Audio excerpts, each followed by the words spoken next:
The massive space station called Nexus Prime hung in the void like a metal city. Its towers reached out in all directions, glowing with the lights of 1,000 different worlds. Ships from across the galaxy docked at its ports every day. This was the heart of the Galactic Council, where the most powerful species in the universe made their decisions. Inside the Great Hall, beings of every shape and size gathered around a circular chamber. The Vorthan Empire sent their proud warriors with their blue skin and fierce eyes. The crystalline hegemony appeared as living rock formations that sparkled in the light. Representatives from the Plasma Collective floated in their energy suits, their forms shifting like fire. Ambassador Thek of the Zentari Federation called the meeting to order. His voice boomed through the chamber as he spoke about trade routes and territorial disputes. The beings argued about mining rights and shipping lanes. They discussed which species could join their exclusive club and which ones were not worthy. Far from this grand gathering, a small human ship drifted through space. The vessel was tiny compared to the massive warships of the galactic powers. Captain Deho stood on the bridge, looking out at the stars through the viewscreen. His crew of 12 humans had been exploring unknown space for months. "Captain, I am picking up some strange signals ahead," said Haijin from her position at the communications station. She was young but skilled at her job. Her fingers moved quickly over the controls as she tried to understand what she was hearing. "What kind of signals?" Deho asked. He was a calm man who had led many missions into unexplored regions. Nothing usually surprised him anymore. "They are very advanced, sir. Much more complex than anything we have seen before. I think there might be a large space station out there." So Young looked up from her engineering console. She was the best engineer in the human fleet, able to fix almost anything that broke. "Sir, our sensors show massive energy readings ahead. Whatever is out there is huge." Taemin, the ship's doctor, moved closer to the main screen. He had seen many strange things during their journey, but this felt different. "Should we investigate, Captain?" Deho thought for a moment. Earth had sent them to explore and make contact with any alien life they found. This might be their first chance to meet other intelligent beings. "Set course for the source of those signals, but keep our weapons ready, just in case." The human ship moved slowly toward Nexus Prime. As they got closer, the crew could see the enormous station through their viewports. Ships of all sizes moved around it like insects around a hive. Some were as large as cities, others were sleek and fast. "By the stars," whispered So Young. "Look at the size of that thing. It must house millions of beings." Haijin worked frantically at her station. "Captain, I am receiving automated messages. They seem to be some kind of identification requests. The system wants to know who we are and where we come from." "Send them our standard first contact message," Deho ordered. "Tell them we are humans from Earth and we come in peace." The message went out into space, carrying humanity's first words to the galactic community. On Nexus Prime, the automated systems received the transmission and began processing it. The computer systems had dealt with thousands of species over the centuries. They knew how to handle new contacts, but something went wrong. The systems could not find Earth in their vast databases. They had no record of humans anywhere in their files. The computers decided that this must be some kind of mistake or malfunction. In the Galactic Council chamber, a small notification appeared on a screen that no one was watching. It showed the arrival of an unknown vessel and quickly classified it as unregistered biological entities. The system marked the ship as primitive salvage and filed the report away. Admiral Krolex of the Vorthan Empire was busy arguing with the crystalline representative about territorial boundaries. He glanced at his personal screen and saw the notification. The blue-skinned commander laughed and showed it to his aide. "Look at this," Krolex said with amusement. "Another backward species that barely learned to travel between stars. They probably built their ship from scrap metal and hope." His aide nodded. "Should we send a patrol to investigate, Admiral?" Krolex waved his hand dismissively. "Why waste our time? Let the automated systems handle it." If they are as primitive as they seem, they will probably blow themselves up trying to dock. Back on the human ship, Daeho and his crew waited for a response. Hours passed with no reply. Haijin kept sending messages but received only automated responses telling them to wait. "Captain," she said finally, "I think they are ignoring us. The system keeps sending us standard holding patterns, but no one is actually talking to us." Taemin frowned. Maybe they are busy with more important things. Or maybe they do not think we are worth their time. So Young added quietly. As the day continued, the crew watched the massive station go about its business. They saw hundreds of ships coming and going. Some were greeted by escort vessels. Others were guided to special docking bays with great ceremony. But no one paid any attention to the small human ship waiting politely at the edge of their space. In the council chamber, the daily session was ending. The various species had made their decisions about trade and territory. They had discussed which civilizations deserved recognition and which ones should be ignored. The notification about the human ship remained buried in the computer files. Unread and forgotten. Ambassador that called for the final vote of the day. "Are there any new species requesting recognition or contact?" The chamber fell silent. No one had bothered to check the automated systems. The humans were not even considered worthy of mention. Hearing no request, this session is closed. Thek announced. Captain Daeho finally gave the order to leave. His crew had waited long enough. As their ship turned away from Nexus Prime, they carried with them the knowledge that humanity was alone in a universe that saw them as nothing more than cosmic dust. The greatest civilizations in the galaxy had made their first mistake. They had ignored the humans completely, not even bothering to learn their names or mark their location. This dismissal would prove to be the beginning of their downfall, though none of them knew it yet. Earth would remember this day. Humanity would not forget being treated as unworthy of notice. And someday, the universe would learn what happened when you ignored the wrong species. 50 years had passed since Captain Daeho brought news of the galactic community back to Earth. The world had changed in ways no one could have imagined. Hidden deep beneath the mountains of Korea, Dr. Bo Ram worked in a laboratory that officially did not exist. The underground facility stretched for miles in every direction. Thousands of scientists and engineers worked day and night on projects that would have seemed impossible decades ago. Beoram walked through the main corridor, her footsteps echoing off the metal walls. She was older now, with gray streaks in her hair, but her eyes still burned with curiosity. "Doctor, the new samples have arrived," said her assistant Jinwoo. He was barely 25, but already one of the brightest minds in the facility. His specialty was quantum physics, a field that humans were just beginning to understand. Ram nodded and followed him to the analysis chamber. On the table lay pieces of alien technology that had been salvaged from derelict ships found drifting in neutral space. Over the years, human scavenger teams had collected hundreds of these abandoned vessels. The galaxy was full of old wrecks that no one bothered to claim. "What do you think this component does?" Hinwoo asked, pointing to a crystalline device that glowed with soft blue light. Ram examined it carefully through the protective glass. The energy readings suggest it processes information at the quantum level.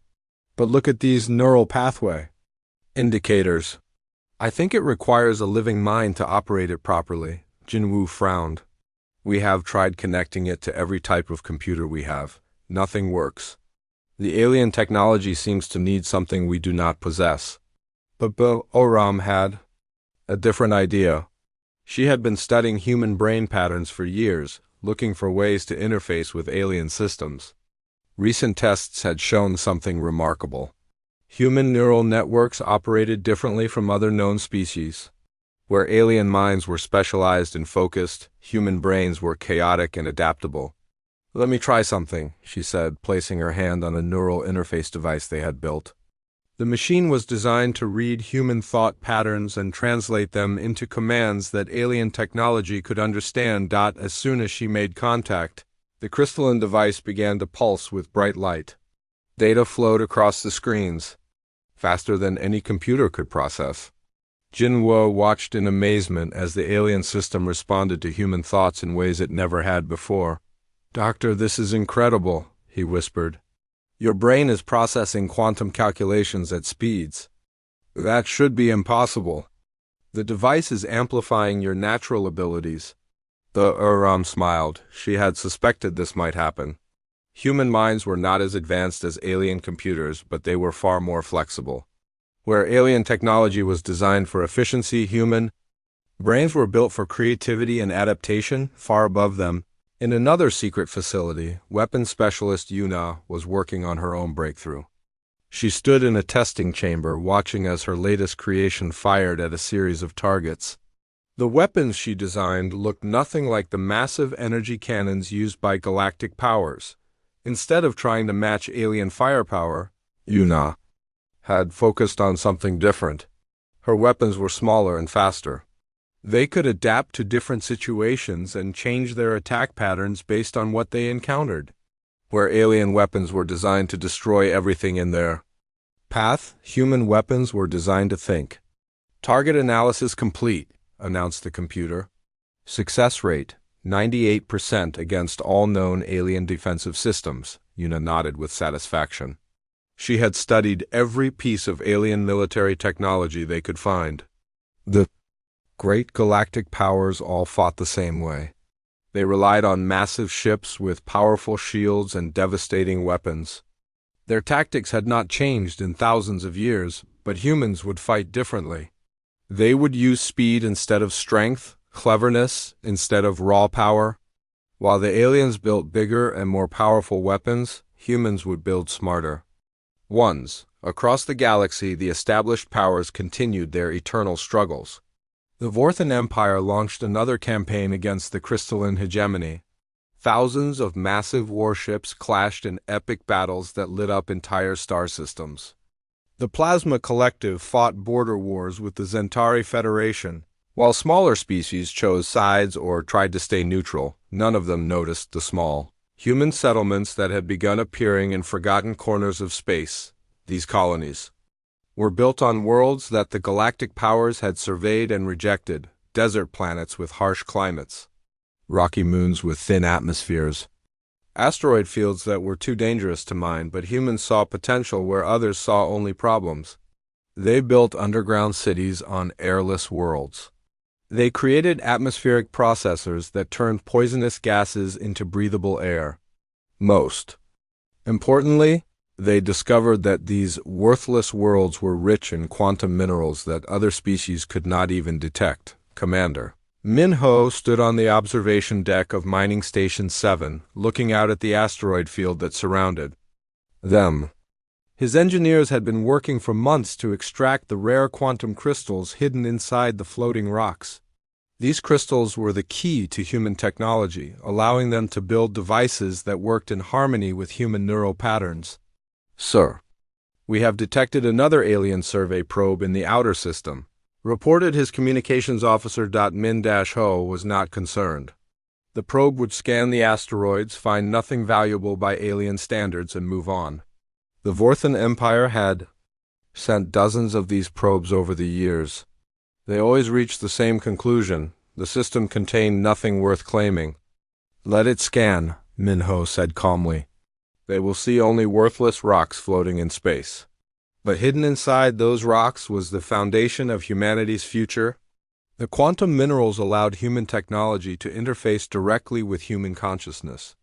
While alien civilizations built machines that replaced biological intelligence, humans were creating technology that enhanced it. In research stations throughout human space, scientists worked to understand their unique capabilities. Dr. Bioram's team had discovered that human brains could process quantum information in ways that no alien species had ever achieved. Jinwu had learned to operate dozens of different alien systems simply by thinking about them. Meanwhile, the galactic powers grew more confident in their superiority. They had ruled the universe for so long that they could not imagine any threat to their dominance. Their wars were fought according to ancient traditions and established rules.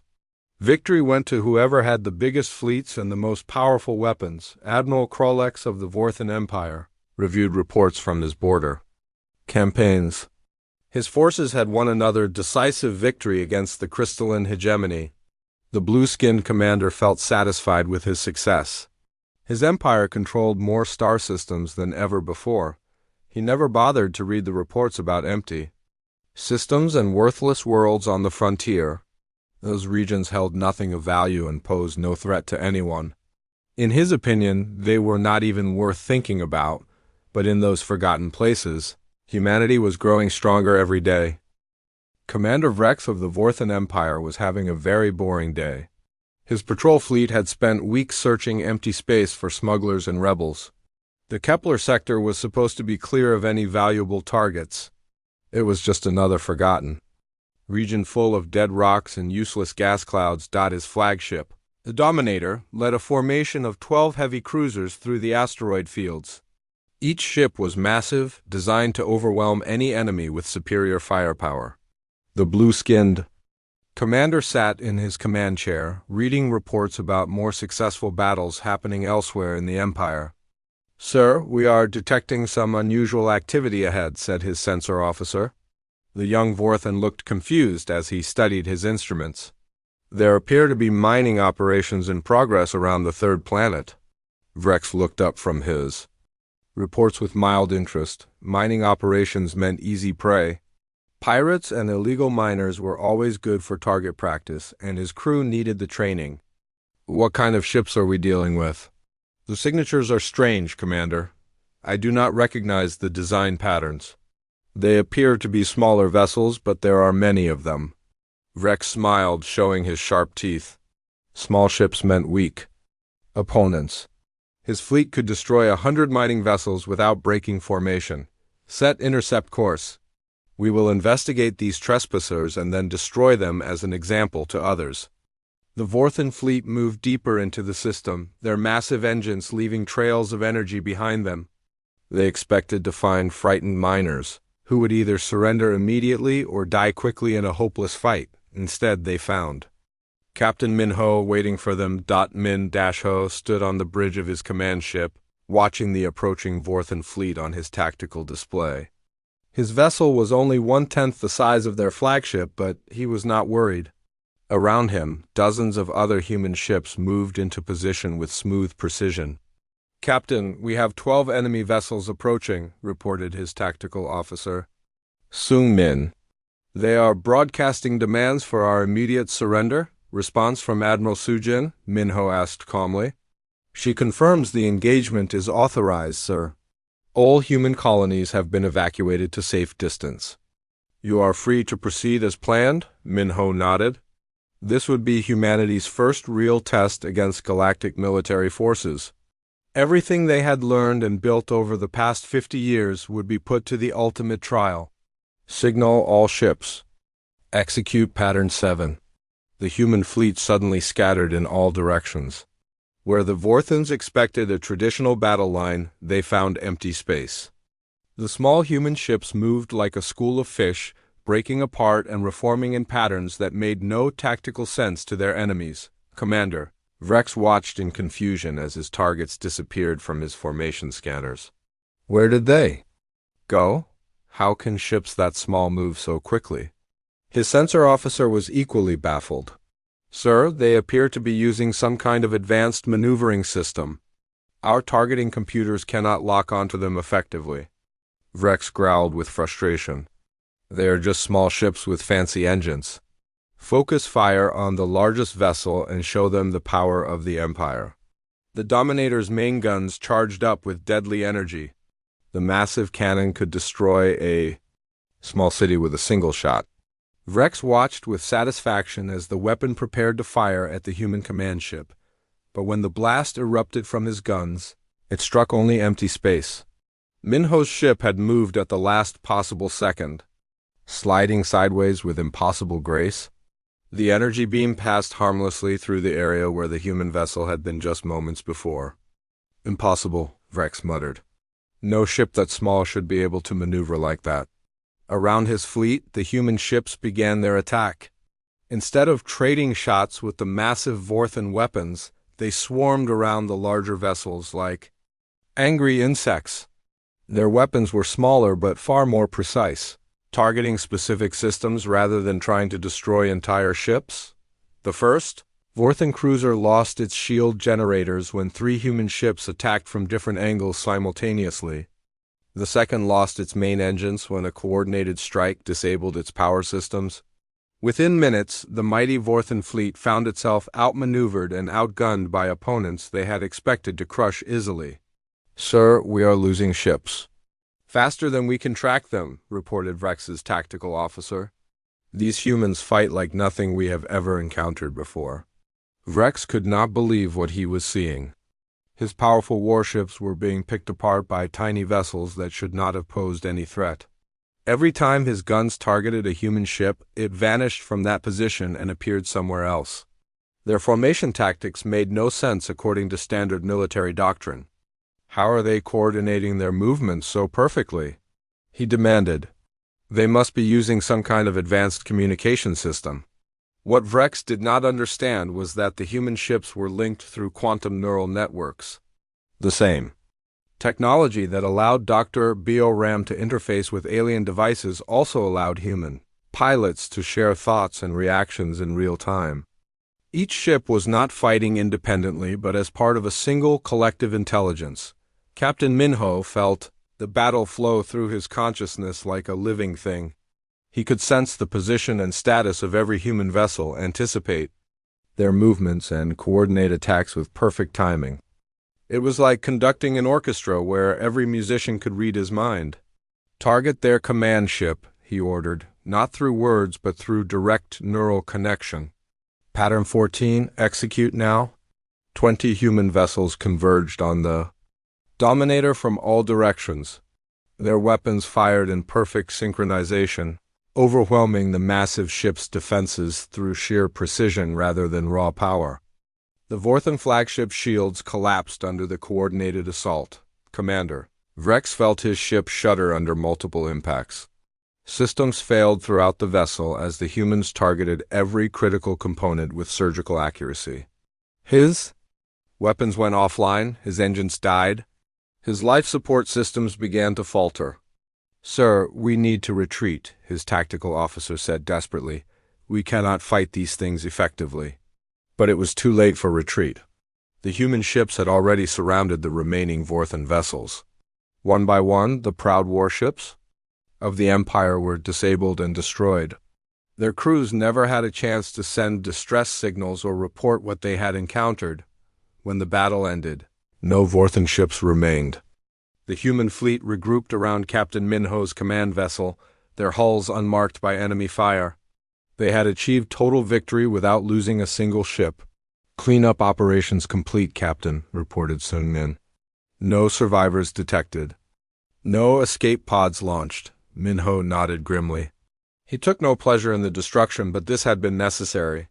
Humanity could not afford to let word of their capabilities reach the galactic powers. "Not yet. Signal Admiral Sujin," he ordered. Phase 1 testing complete. Human combat systems perform as expected against standard galactic military forces.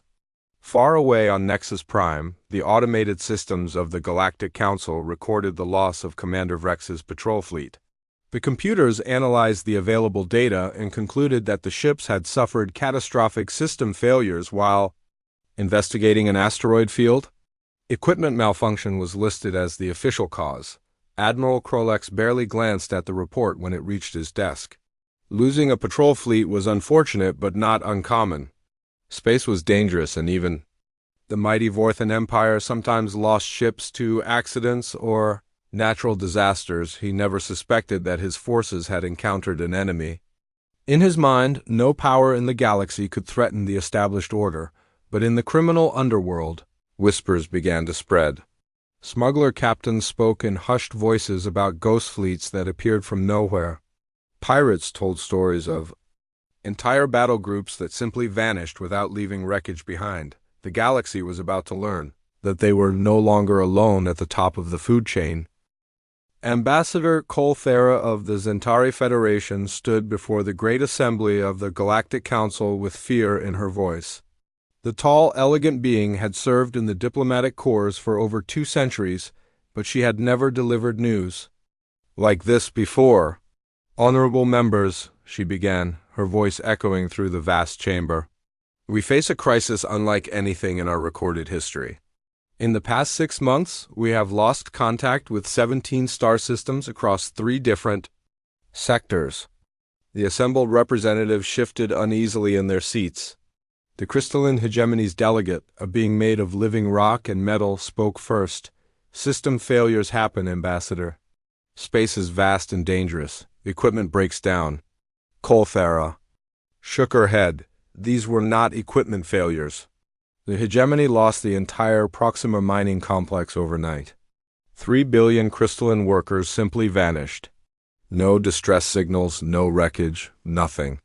Admiral Krolax of the Vorthan Empire leaned forward in his chair. His blue skin had grown pale as he listened to the report. The Empire has also experienced unusual losses. Entire battle groups have gone missing during routine patrol operations. Our best commanders have simply disappeared.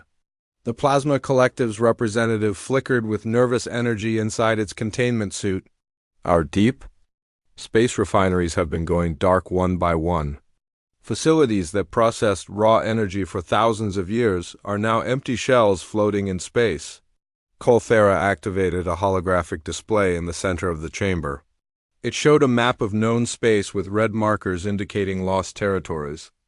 The pattern was clear to anyone who looked carefully. Someone was systematically dismantling the galactic powers from the edges inward. Our intelligence services have been investigating, she continued. What we have discovered is deeply troubling. Long-range sensors have detected massive fleet movements in sectors that our databases show as empty space. The energy signatures match no known technology in our records. The chamber fell silent. For the first time in millennia, the great powers of the galaxy faced something they did not understand. Their confidence in their own superiority was beginning to crack. Far from the council chambers, Research Director Miran moved like a shadow through the corridors of the intelligence facility. On Nexus Prime, her stealth suit made her completely invisible to all known detection methods. The technology was a masterpiece of human engineering, bending light and energy around her body until she seemed to simply not exist. She had been planning this infiltration for months. Every guard rotation, every security protocol, every sensor placement had been memorized and analyzed. Now she walked freely through the most secure facility in galactic space, and no one knew she was there. The central database chamber was protected by layers of security that would stop any known infiltrator. Quantum locks, biometric scanners, and psionic barriers all worked together to keep intruders away from the Council's most sensitive information. But they were designed to stop alien minds using alien technology. Miran placed her hand on the primary access terminal and felt her neural implants connect to the alien systems. The same quantum interface technology that Dr. Biorem had pioneered decades earlier now allowed her to speak directly to the Council's computers in their own language. The massive database opened before her like a flower blooming in sunlight. Centuries of tactical information, fleet movements, technological specifications, and military secrets flowed through her consciousness at incredible speed.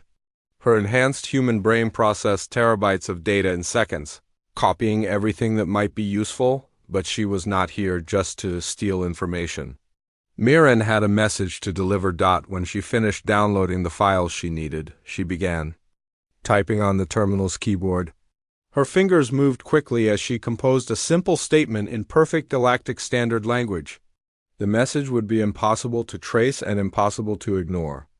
We remember being ignored, she typed, then uploaded the text directly into the Council's primary communication network. Within minutes, the message appeared on screens throughout Nexus Prime, every computer terminal, every communication device. Every information display suddenly showed the same 8 words. The security systems tried to block it, but the message had been integrated so deeply into their networks that removing it would require shutting down the entire station. Panic spread through the council chambers as representatives read the ominous words. Who were we? What did they mean by being ignored? And how had someone penetrated their most secure system so completely? Ambassador Colthera stared at her personal display screen, where the message glowed with quiet menace. "This confirms our worst fears," she said to the assembly. "We are dealing with an intelligence that has been watching us for some time. They know our systems, our weaknesses, our secrets."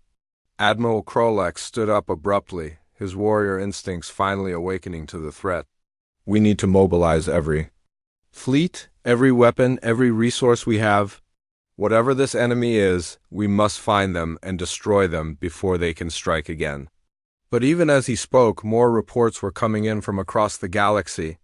A Vorthan fortress world had gone silent. Crystalline research stations were broadcasting distress signals before cutting out completely. Plasma collective energy farms were exploding in brilliant flashes of light that could be seen from neighboring star systems. The enemy was no longer hiding in the shadows. They were making their presence known with devastating effect on the human colony world of New Sol. Admiral Sujin stood in the war room studying tactical displays that showed the entire galaxy. Red indicators marked every successful human operation, every alien facility destroyed, every enemy fleet eliminated. The scope of their campaign was breathtaking. "Phase 2 is proceeding ahead of schedule," reported General Yun-Young. "Our strike teams have eliminated 70% of their forward observation posts. The aliens are finally beginning to realize they are under attack." Sujin nodded with satisfaction. Humanity had spent decades preparing for this moment. Every lost patrol, every missing mining operation, every unexplained disappearance had been carefully planned and executed. Now, the galactic powers were starting to understand that they faced a real threat. "What about their response?" she asked. "Confused and panicked," Yun-Young replied. "They are mobilizing their fleets but have no idea where to send them. Our stealth technology keeps them from tracking our movements, and our hit-and-run tactics prevent them from engaging us directly." Master Strategist Kyung-ho looked up from his planning table, where holographic models showed potential battle scenarios. "They still think like the powers they have always been. Massive fleets, direct confrontation, overwhelming force. They cannot comprehend an enemy that refuses to fight on their terms." Admiral Sujin smiled coldly. The galactic powers had ignored humanity for so long that they had forgotten a basic truth about survival. The most dangerous predator was not always the largest or strongest. Sometimes it was the one that no one saw coming until it was too late. "Continue Phase 2 operations," she ordered. "Let them see our power but not our true strength. Fear will make them sloppy, and sloppy enemies make fatal mistakes." Across the galaxy, the message continued to spread through every communication. "Network, we remember being ignored." 8 simple words that struck terror into the hearts of beings who had ruled the universe for thousands of years. The ignored had finally decided to speak, and their voice carried the promise of retribution. The war that followed would be remembered as the shortest and most decisive conflict in galactic history. Fleet Admiral One-Seek stood on the bridge of the human flagship Retribution, watching as his massive armada emerged from quantum space directly above the Vorthan Empire's capital world. Below them, the blue planet of Vorth Prime gleamed like a jewel against the darkness. Orbital defense platforms surrounded it in protective rings, their weapons powered and ready. The planet's surface bristled with shield generators and ground-based cannons. It was supposed to be the most heavily defended world in known space. "Sir, enemy forces are responding," reported his tactical officer Haewon. "We count over 300 defensive vessels moving to intercept. Their planetary shields are activating." One-Seek studied the tactical display with calm eyes. The Vorthan defenses looked impressive, but he had seen their limitations during months of careful observation. "Signal all fleet commanders. Execute thunder pattern. Show them what real warfare looks like." The human fleet suddenly split apart like an exploding flower. Ships that had been flying in tight formation scattered in dozens of different directions, each group following a precisely calculated flight path. To the Vorthans below, it looked like chaos. To One-Seek, it was the most beautiful tactical maneuver ever conceived. The Vorthan commander Admiral HFY watched in confusion as the human fleet seemed to fall apart before his eyes. "What kind of formation is that?" he demanded. "They are abandoning all tactical cohesion. Our weapons will pick them off one by one." But when his fleet opened fire, they found only empty space where human ships had been moments before. The humans were using quantum displacement technology that allowed them to shift positions instantly across vast distances. 1 second a ship would be directly ahead. The next it would be attacking from behind. "General, the Union commanded the human ground forces that materialized on Vorth Prime's surface like ghosts made solid. Her soldiers appeared inside the planet's defensive perimeter using personal teleportation devices that bypassed all known detection methods. By the time the Vorthans realized they had been invaded, human troops were already capturing key strategic positions. Objective Alpha secured," she reported to Admiral One-Seek through their quantum communication link. "The planetary defense grid is under our control. Enemy shield generators are being destroyed as we speak." Above the planet, the space battle continued with devastating efficiency. The humans fought unlike anything the galaxy had ever seen before. Where traditional fleets tried to destroy enemy ships completely, human tactics focused on disabling specific systems. A Vorthan cruiser would lose its weapons but keep its life support. A destroyer would find its engines dead but its crew still alive. This was not accidental mercy. It was psychological warfare at its most refined. Disabled ships could send distress signals, surviving crews could spread stories of fear and defeat. Dead enemies told no tales, but broken ones became messengers of despair. Master strategist Kang Ho had spent years developing these techniques. His Phantom Protocol allowed human fleets to appear and disappear across the battlefield like supernatural forces. Enemy commanders never knew where the next attack would come from or how many ships they were really fighting on the bridge of his doomed flagship. Admiral HFY watched his mighty fleet being systematically dismantled. "How many ships do they have?" he asked desperately. "Our sensors showed different counts every few seconds." His sensor officer was nearly in tears. "Sir, I cannot get accurate readings. They appear to be using some kind of holographic multiplication system. Every ship looks like 10 ships from our perspective." What the Vorthans did not understand was that human technology had evolved far beyond simple weapons and shields. Dr. B.O. Ram's quantum interface discoveries had led to developments that seemed like magic to alien minds. Human ships could share processing power across their entire fleet, creating a collective intelligence that thought faster than any individual commander, scientist. Eugen had perfected weapons that analyzed their targets in real time and adapted their attack patterns. Accordingly, a weapon that fired energy beams at crystalline ships would switch to sonic disruption when targeting plasma collective vessels. Each shot was customized for maximum effectiveness against specific alien biology and technology. The Battle of Vorth Prime lasted only 6 hours. When it ended, the capital world of the mighty Vorthan Empire lay defenseless before the human fleet. The planetary government had surrendered unconditionally, their military forces either destroyed or fled, but One-Seek was not finished.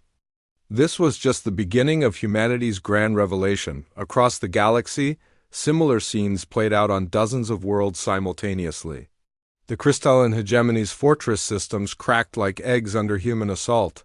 Plasma collective energy networks exploded in cascading failures that left entire sectors in darkness. The Zentari Federation's diplomatic immunity meant nothing when human ships materialized inside their most secure facilities. Each victory followed the same pattern: overwhelming force applied with surgical precision. Enemy fleets disabled rather than destroyed. Civilian populations left unharmed while military forces were systematically eliminated. The humans were not conquering out of hatred or greed. They were simply taking what they had decided belonged to them. Ambassador Colthera fled Nexus Prime as human forces approached the Great Space Station. Her last transmission to the surviving council members was brief and desperate. "They are not invaders.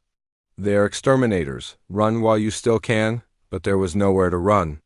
Human intelligence had mapped every military installation, every secret base, every hidden refuge that the galactic powers possessed. Decades of careful observation and infiltration had given them complete knowledge of their enemies' capabilities and locations. The war that the galaxy expected to last for years ended in less than 3 months. One by one, the great powers that had ruled space for millennia found themselves helpless before an enemy they had ignored for too long. Commander Hyansu landed on Nexus Prime with the first wave of human occupation forces. The great space station that had once been the center of galactic civilization was now silent and empty. The council chambers where proud representatives had once debated the fate of worlds were dark and abandoned. "Sir, we have secured all primary objectives," reported his Lieutenant Jiangsu as they walked through the empty corridors. "Resistance was minimal. Most of the station's population evacuated before we arrived." Hyansu nodded. This was exactly what they had expected. The aliens were finally learning that discretion was the better part of valor. Those who surrendered would be treated fairly. Those who resisted would be eliminated without mercy. "Begin installation of our command systems," he ordered. "This station will serve as the administrative center for human space. Make sure the quantum communication networks are fully operational within 48 hours." As his troops went about their work, Hyansu stood in the great observation lounge, where alien dignitaries had once gazed out at the stars and dreamed of eternal dominance. Now those same stars looked down on a galaxy that belonged to humanity. The ignored had become the inevitable, and their rule would be absolute. But somewhere in the darkness between stars, scattered remnants of the old powers were gathering. Survival instincts that had kept them alive for thousands of years were finally awakening. The war might be over, but the galaxy's final reckoning was yet to come. President Nari stood in what had once been the Grand Council chamber of Nexus Prime, the ancient hall where alien powers had ruled the galaxy for thousands of years, now served as the seat of human authority. Around her, the surviving representatives of a dozen different species waited in fearful silence. She was not a tall woman, but her presence filled the enormous space completely. Behind her stood the flags of human colonies that now stretched across half the known galaxy. The blue and white banner of New Sol flew beside the red and gold of New Bizan, symbols of worlds that had been deemed worthless by alien surveys now represented the centers of galactic power. "You ignored us when we sought peaceful contact," Nari said, her voice carrying clearly to every corner of the chamber. "When Captain Deho brought his small ship to this very station 50 years ago, your automated systems classified us as unworthy of notice." The alien representatives shifted uncomfortably in their seats. Ambassador Colthera of the Zentari Federation kept her eyes fixed on the floor. Admiral Krolex, once proud commander of Vorthan fleets, now wore the simple gray uniform of a prisoner of war. "You dismissed us as primitive and unworthy of recognition," Nari continued. "Your computers filed us away as cosmic debris. Your leaders laughed at our attempts to communicate. You forced us to grow strong in darkness while you grew complacent in the light." She walked slowly around the chamber, her footsteps echoing in the vast space. Each alien representative flinched slightly as she passed, afraid to meet her eyes but terrified to look away. "We learned from your dismissal. We studied your weaknesses while you celebrated your strengths. We built our fleets in sectors you considered worthless. We developed technologies that complemented our unique abilities rather than copying your outdated designs." Nari stopped before a holographic display that showed the current state of galactic space. Human territory was marked in blue, covering nearly 2/3 of known space. The remaining alien holdings appeared as small islands scattered throughout the vast ocean of human control. "The result stands before you," she said simply. "We are no longer the ignored species you once dismissed. We are your replacements." Admiral Krolex finally raised his head, his blue skin pale with defeat. "What do you want from us?" he asked in a broken voice. "Total extermination? Complete slavery?" Nari turned to face him directly. "We want what we have always wanted, Admiral. Recognition, respect, a place at the table of galactic civilization." The difference is that now we no longer need to ask for these things. She gestured to Commander Hyun-soo, who stepped forward with a datapad containing the terms of surrender. Those who accept human authority will be allowed to govern their remaining territories under our oversight. Your people will be protected, your cultures preserved, your rights respected. All we ask in return is acknowledgement of human supremacy.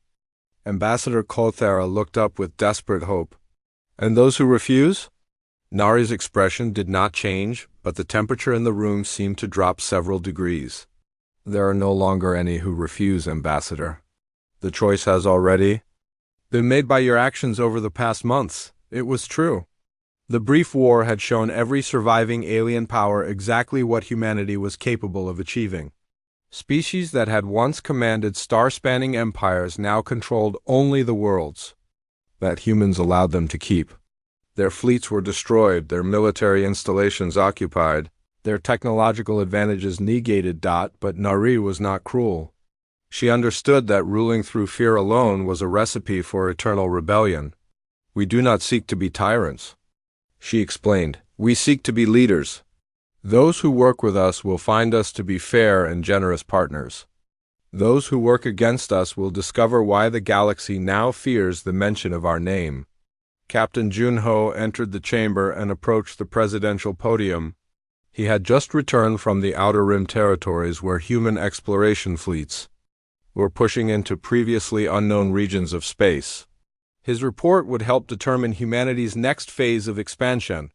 Madam President, he said with a crisp salute, the Andromeda Survey Fleet has returned with promising results. We have identified over 200 potentially habitable systems beyond the edge of map space. Several show signs of primitive civilizations that have not yet achieved interstellar travel. Nari nodded thoughtfully.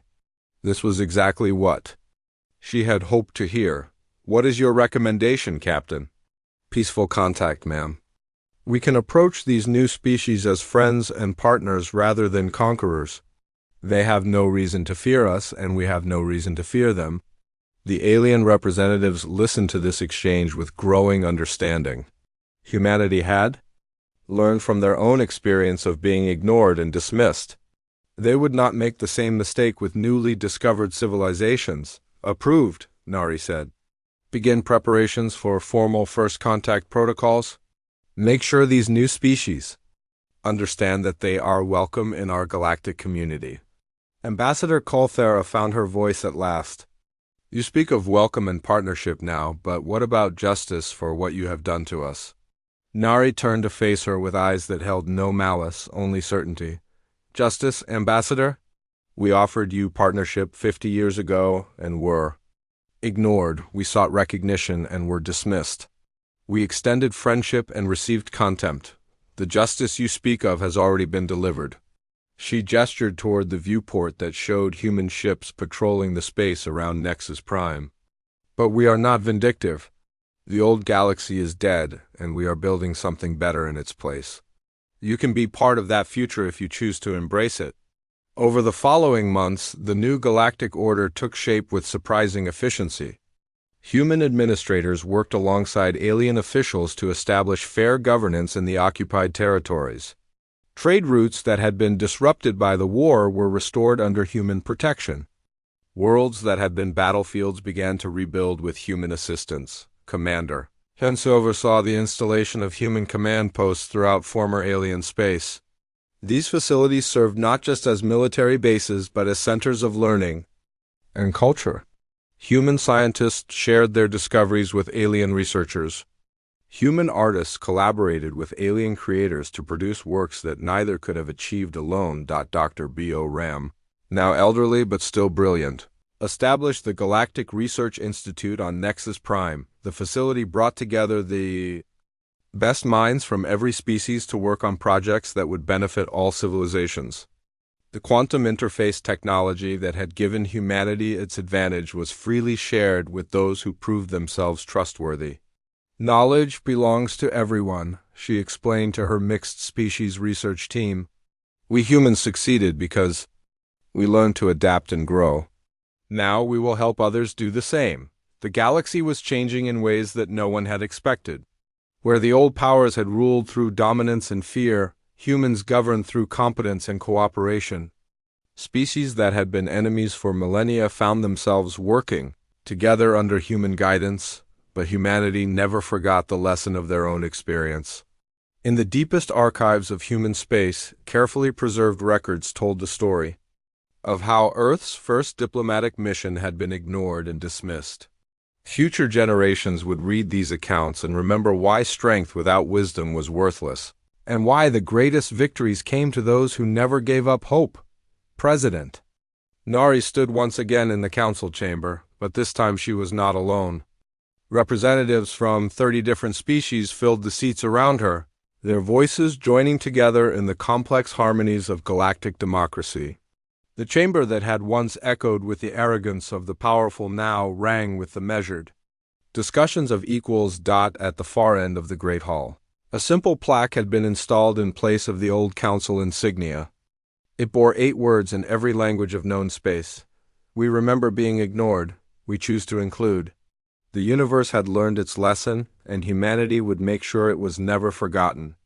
The ignored had become the guardians of galactic civilization, and under their protection, all species would have the chance to grow and prosper. The stars themselves seemed to shine brighter, knowing that the age of dismissal and contempt had ended forever.